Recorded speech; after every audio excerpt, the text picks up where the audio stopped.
विश्वास किया। भगवान ने कहा मांगो, प्रहलाद जी ने कहा ना, मैं कुछ नहीं चाहता। मैंने कुछ चाहने के लिए थोड़ी आपकी पूजा की है, मैं आपसे प्यार तो करता हूं पर आपसे कुछ चाहता नहीं हूं।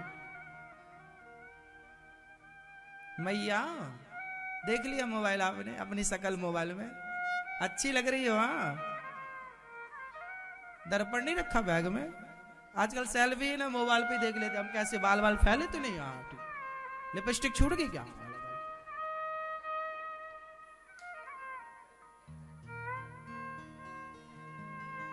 हमारी मैयाओं के पॉकेट में लिपस्टिक जरूर होगी।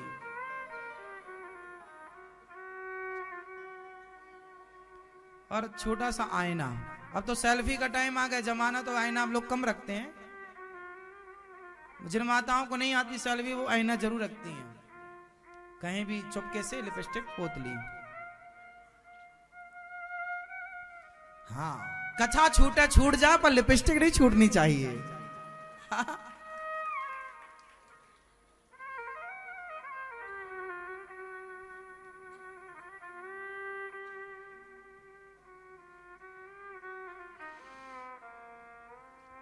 प्रहलाद जी से भगवान ने कहा कुछ मांग लो। प्रहलाद जी ने कहा क्या मांगे? आप मिल गए और क्या चाहिए? मेरे पिता बड़े पापी थे, इनकी सदगति कर दीजिए। अच्छा ठीक है, तेरे जैसे पुत्र के पिता की किस पीढ़ी भी होती तेरी, तुम उनकी सदगति कर देता। परम गति प्रदान की हिरण्यकश्यप को, और प्रहलाद जी को भगवान ने राजा बनाया। प्रहलाद जी ने स्तुति की। ब्रह्मादय सूर्यगणा मुनयोऽथ सिद्धा सत्वैकतानमतयो वचसां प्रवाहये नाराधितुं पुरुगणैरधुनापि विप्रो किं तोष्टुमर्हति समे हरिरुग्रजाते।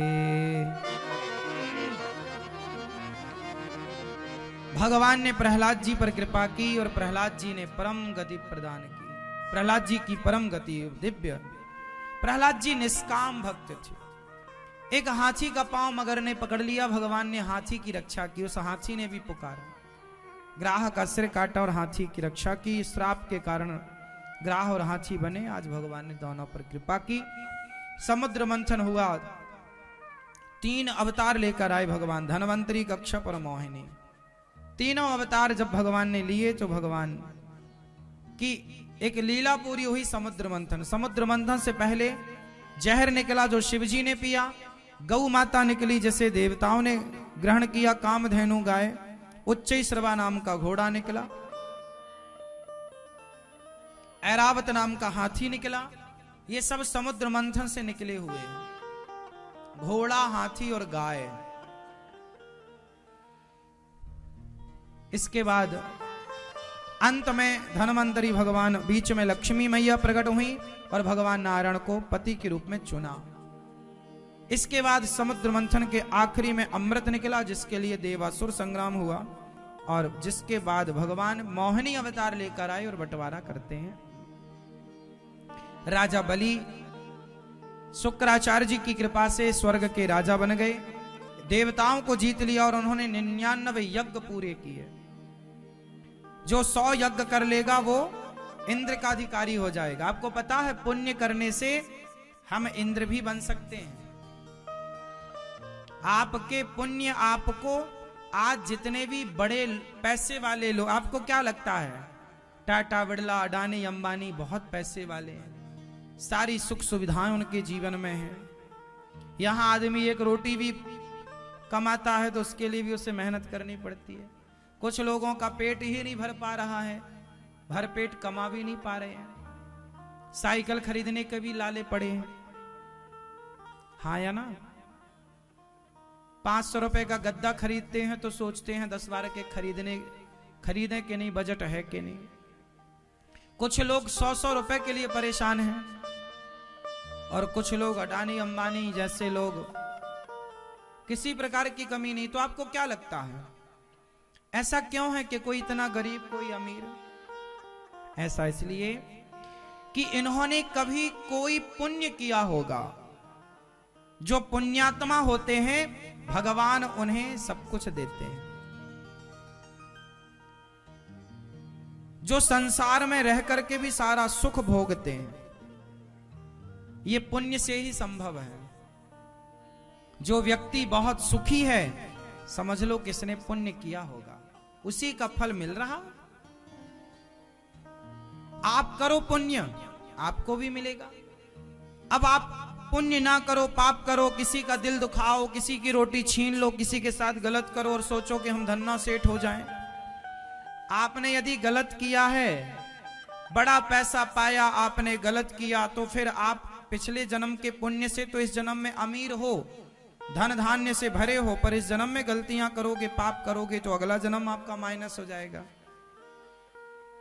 अगले जन्म में आपको रोटी के लिए लाले पड़ जाएंगे। तो ये तो कर्मन की गति न्यारी, हमने अभी कर्मों की बात सुना ही दी आपको। इसलिए पुण्य से सब कुछ मिलता है मेरी मां। आप अच्छा पुण्य करो। आप राजा बनना चाहते हो, आप पुण्य कीजिए। एक राजा ने अपने गुरुजी से पूछा, गुरुजी मैं ही राजा क्यों बना? मैं ही राजा क्यों बना? इतने लोग हैं राजा, वो लोग क्यों नहीं बने? मैं ही राजा क्यों? गुरुजी ने कहा, तेरे प्रश्न का उत्तर जंगल में एक महात्मा है, वो देंगे। राजा दौड़ा दौड़ा गया, जंगल में एक महात्मा जी थे, उनसे पूछा कि जी बताओ मैं ही राजा क्यों बना? जिस तारीख को मैं पैदा हुआ उस तारीख को बहुत लोग पैदा हुए, पर मैं ही राजा क्यों बना? जंगल में संत जी थे, वो अपना मांस नोच नोच कर खा रहे थे, अपने आप को कष्ट दे रहे थे, पागलों की तरह व्यवहार। जैसे पागल को नहीं देखा आप लोगों ने? पागल अपने आप को ही मारता रहता है, देखा कि नहीं? पागल अपने आप को ही कष्ट देता रहता है, हाँ या ना? पागलों की तरह वो अपना मांस नोच रहे थे। उन्होंने बोला कि वो आगे एक पर्वत है, वहां पर एक संत जी हैं, वो तेरे प्रश्न का उत्तर देंगे। अब वो राजा बड़ा जिज्ञासा में आगे बढ़ा, महाराज मैं ही राजा क्यों बना? तो वो संत जी ना अंगार, जलते हुए अंगार खाने का प्रयास कर रहे थे, तो जल रहे थे, पूरा शरीर जल चुका था, पर वो भी पागल हो। जैसे पागल आदमी ना सब करता है, उसका क्या भरोसा आग खाने लग जाए, भले जल जाए, पर पागल तो पागल। तो वो संत लोग पागलों की तरह व्यवहार कर रहे थे। राजा को बड़ा आश्चर्य हुआ। वो अंगार खाता हुआ संत बोला कि आगे एक बच्चा पैदा होने वाला है गांव में, वो बच्चा तेरे प्रश्न का उत्तर देगा। राजा की जिज्ञासा बढ़ गई। देखो एक सवाल था कि मैं राजा क्यों बना, इसके चक्कर में कितने चक्कर लगाया। गांव पहुंचा, गांव में एक बच्चा पैदा होने वाला था। राजा ने बोला भाई वो बच्चा जैसे ही पैदा हो मेरी गोद में लाओ। बच्चा पैदा हुआ, राजा की गोद में आया, तो राजा ने उस नवजात बच्चे से पूछा भाई तू कौन है? और वो ऋषियों ने तेरा परिचय दिया, तू तो अभी पैदा हुआ है, बता मैं राजा क्यों बना? तब उस नन्हे से बच्चे ने बोला महाराज आप राजा क्यों बने इसकी बहुत लंबी कथा है, तो जरा हमें सुना दो कथा। सुनो। बोले तुम्हें जंगल में दो पागल मिले? हाँ। बोले दो वो और एक आप और एक मैं, टोटल 4। पिछले जन्म में हम चारों भाई थे।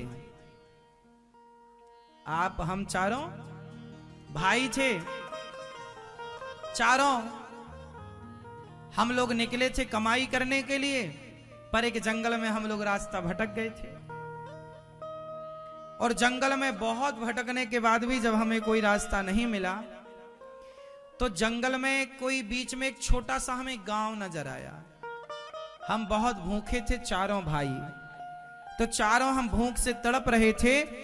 और हम उस गांव में गए तो वहां गांव में भंडारा हो रहा था, लंगर चल रहा था। तो वहां भंडारे में हम लोगों ने बढ़िया खीर, पूड़ी और सब्जी का प्रसाद लिया।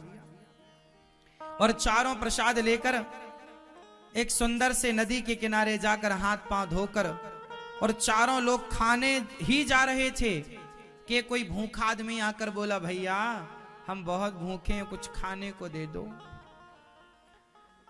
तो बड़े भैया ने बोल दिया कि हम सारा तुझे खाने को दे देंगे।